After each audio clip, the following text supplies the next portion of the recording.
He writes for The Athletic. Jeff, what's up, man? How you doing today? Hey, T-Bob, I'm doing good, man. The sun has come up in New Orleans. Has I it? wasn't quite sure yesterday, but it's arrived.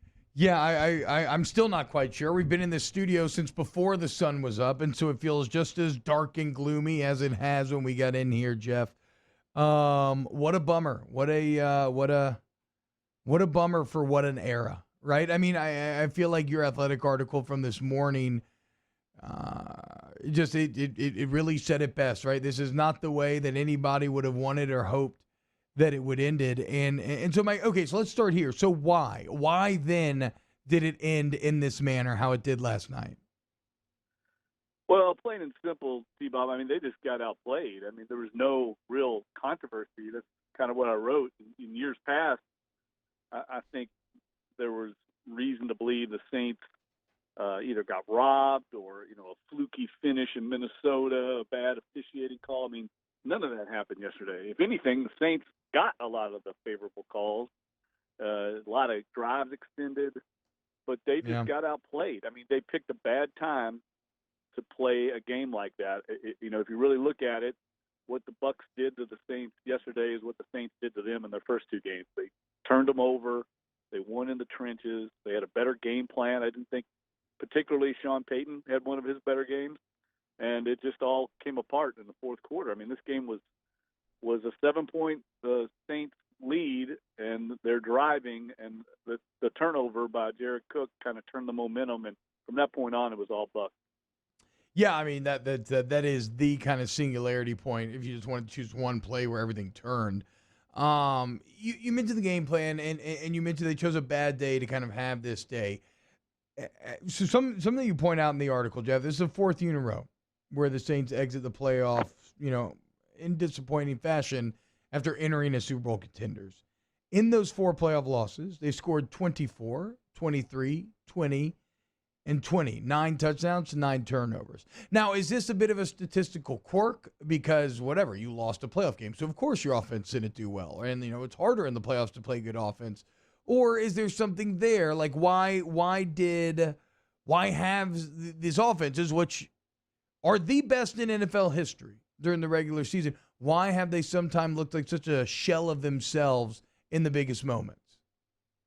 Well, I think it's a great question, and it's the overriding question that Sean Payton and Drew Brees are going to have to live with in the future. I mean, their legacies as a head coach and quarterback are tied to winning championships. That's fair or not. That's how we judge coaches and quarterbacks in this league. And the fact that after all those records and all these wins in the regular season, division titles, having games at home in the Superdome where you're supposed to be unbeatable, they only made it to the Super Bowl one time. I mean, I think just getting there would have sufficed.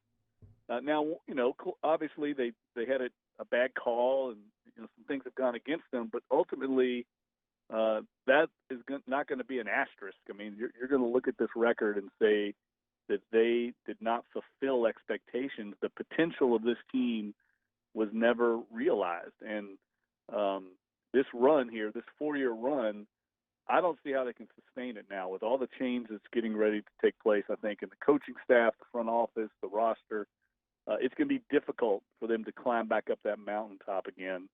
And I think we're going to look back on this period as really one of disappointment and, like I said, unmet expectations because of the potential this team had.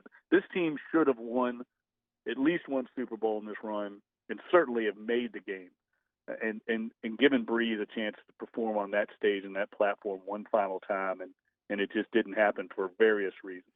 So when you're talking about this, are you taking into account the entire Peyton and Brees era, or even within that era, are you just talking about this most recent iteration of the Saints where it looked like they had as complete of a roster as we've ever really seen?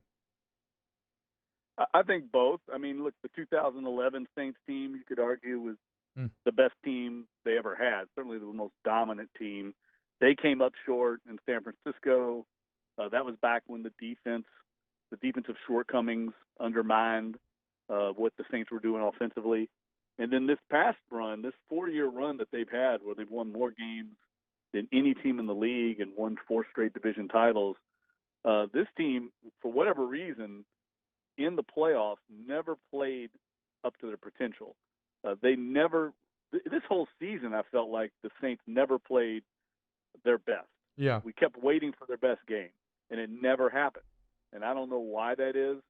Some of it had to do with injuries, not having Mike Thomas, not having, Drew Brees, but they never really got into that groove where you felt like they were dominating teams the way they did certainly a couple years earlier or even in, say, 2011. So ultimately, T-Bob, we have to say that as great as this period has been, it's the most successful run in the history of the Saints organization, a decade and a half of stability and success and a changed perception and culture in the organization.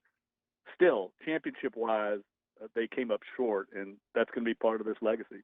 Yeah, it's kind of a fascinating case study, Jeff, into how we really feel about things is rarely the results themselves. It's the relation to expectations, right? And it's a fascinating case study just on kind of how, like, success comes with its own drawbacks. Because if you tell people in the 60s or 70s or 80s, you're going to be the winningest team for 4 years in a row, win 4 division titles in a row, you're going to win a Super Bowl, a lot of people would have jumped at that, right? But when that becomes the expectation, then all of a sudden you have to go higher, and they failed to get higher. And some of that failure, as you said, Jeff, this season, offensively especially, it just never seemed to hit that rhythm, that flow that we're used to seeing them get into. And one guy that a lot of that would surround would be Mike Thomas, right? And injuries and other stuff derailed his career. But what a difference a year can make. How do you feel about Mike Thomas and his future with the Saints today compared to where it was just like a year ago? Well, I think there's certainly a lot more uncertainty with him on the roster, depending on how the brain trust views the future. And what I mean by that, T-Bob, is are they going to go through a transition period here? I think you're looking at next season being similar to what the Patriots went through this year. Maybe not quite as bad because I think the Saints roster is better than that Patriots roster this season. But similarly in that you're going to take probably a little bit of a step back to try and take 2 steps forward down the road. Do they view Mike Thomas as part of that long-term future? I would compare it, and this might not be the best comparison, but say to what the Pelicans did with Drew Holiday. They certainly know he's a talented player, certainly a key part of their team, but do you move on from him because down the road he's not going to be a part of the core? And that could be what happens with Mike Thomas. I'm not saying it's going to happen. I think clearly he's a talented player, but he's going to have a big cap number, and this team could be looking, down the road. And here's the other thing I would like to add about that.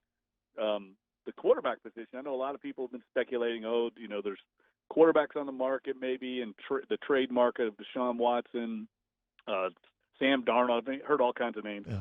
The Saints, if T-Bob, if Drew Brees retires as we all expect, they're going to have $52 million tied up in the cap at the quarterback position between Brees' dead money and Taysom Hill. They're not going to be in the market to sign anybody of that caliber. Wait, how much? How much? 52? 52 million. 52, 5-2. In a $175 million cap. Right, at the quarterback position. So they're not going to have the luxury of signing anybody.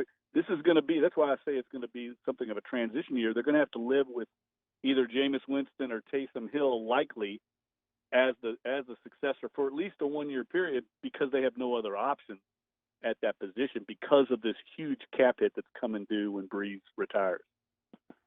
In Jameis we trust or in Taysom we trust? Jeff, which one for you for next year? I think it could be both of them. Yeah. And I know that sounds like I'm hedging, but no, you're right. If I'm Jameis Winston, I see a real opportunity to be the guy here long term. Now, can he be the guy? I don't know, but I think he's not going to have a much better situation on the open market. I don't think, considering how bad the market was for him last year. Now, maybe it clears up. Maybe some teams look at quarterbacks harder than they did a year ago, but he certainly has an opportunity, I think, after watching Taysom Hill and some of his struggles, to think, hey, I can win this job, and this is a pretty good team. We could win. We could get to the playoffs, if I win that job. And I know that Sean Payton has told him that he will have that opportunity to compete for the job, but it's not a sure thing. So he's going to have to make that decision. And then as we prepare to enter the offseason, Jeff, I saw a great debate between a lot of ESPN writers where they were kind of asked the question, are the Saints about to enter a rebuilding phase or a retooling phase? And certainly the salary cap stuff makes all this very intimidating because you're $100 million over the cap. It's all very scary.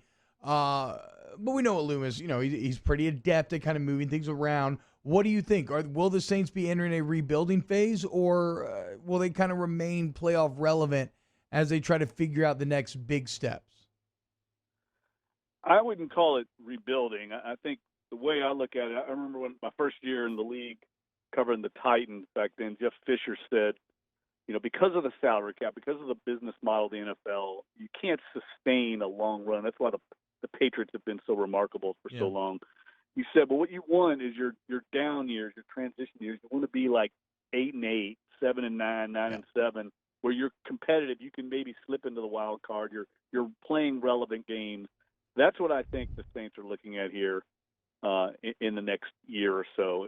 I still think they're talented enough, and they can still do some things with the cap, getting Marshawn Lattimore, Ryan Ramczyk under contract with cap-friendly deals that are backloaded to get through this period where they're going to have so much money tied up at quarterback. They can do some things to remain competitive. And I know how Sean Payton thinks. He's not going to want to step back. That's not how he's wired. But the reality is, the Bucs are not going away. Tom Brady looked great yesterday, I thought. I think Carolina's only going to get better. So it's going to be more difficult. And with the quarterback transition in progress and not knowing that answer, I think the reality is this team's like looking at a 500 or so season in the future. All right, I lied, Jeff. I got one more for you. Payton and Brees, right? They're two names that always seem joined at the hip, almost like a tag team. I mean, even in your book, it is Payton and Brees. So do you think, let's say Brees moves on, Sean Payton here to stay? Oh, I definitely believe so. Okay. Now you never say never, right? I mean, who knows what the future holds, but he just bought a big house uptown. He and his fiance are going to get married this off season.